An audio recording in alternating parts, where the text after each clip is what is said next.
What's going on, guys? Welcome back to the channel. Thank you for tuning in today. Today's video, we are on day 2 of the Porsche lift install. And Billy has already had a fantastic time again working on the rear end. Everything is slightly too torqued on this thing to get everything off. And he is trying his best. He's got the impact up inside there, but he's kind of doing the same thing. Dropping the shock, dropping the top hat of that.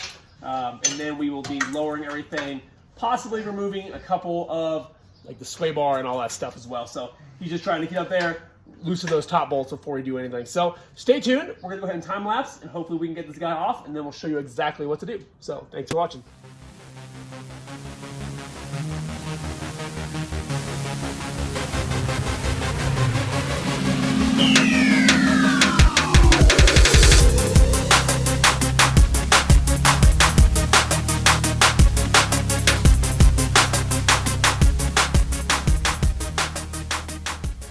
Well, disassembly was not too bad. Everything came out nice and easy. One issue we ran into already is you need to have a spring compressor to pull this rear, the top portion of the shock off, because you have to replace these studs to actually install these spacers. So Billy is not the biggest fan of using the super sketchy spring compressors. So we are going to try, he's going to go ahead and pull out the other side. And then if someone, a shop locally, can actually do it real quick for us, we're going to take them over there, swap them out. But if not, then we will go ahead and grab the sketchy compressor and try not to die. I want to take a second just to show you guys what we are removing. So the only thing Billy has done with this whole entire assembly is remove the wheel itself.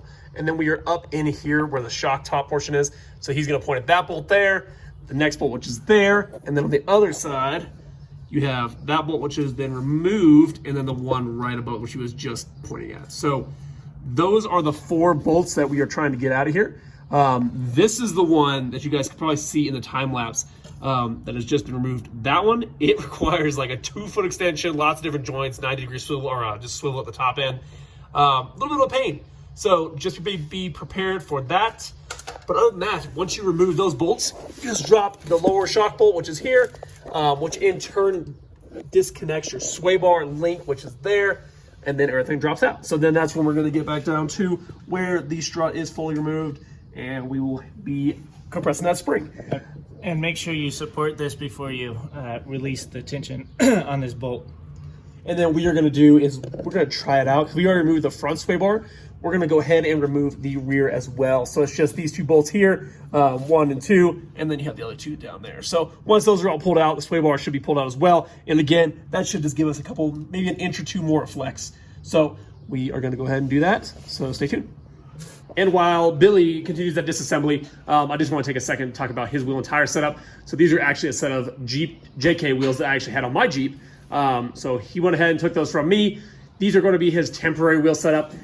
This kind of gives him those options. So he bought some wheel adapters, which are, as you can see, we have the Jeep wheel over here. But what he's going to do is just to see how everything fits and all that. This is a much cheaper option to see if he even likes the way the Porsche looks, as opposed to buying a set of Porsche more aggressive style wheels as opposed to stock ones. So he is going to use these Jeep wheels for now, and then when the time comes, he will either upgrade and just kind of keep the 5x5 pattern with the adapter, which is over there, or he'll go back to a Porsche setup. And I already told him before, he should just throw the 22s back on.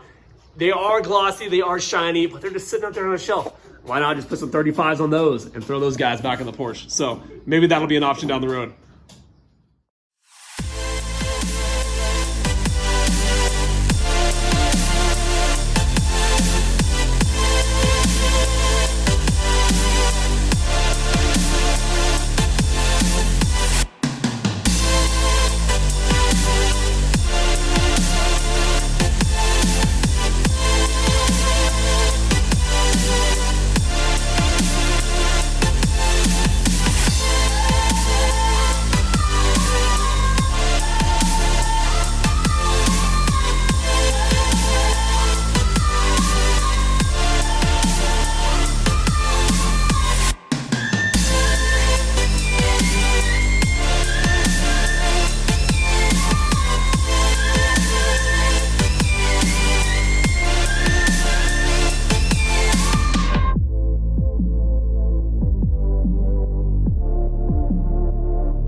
And there you have it, guys. He put his stock wheel back on, but you can see here, this is full down travel. So, I mean, it's a decent amount of droop here.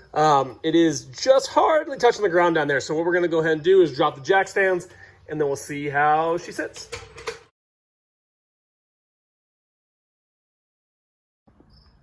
There you have it, guys. All buttoned up, all done.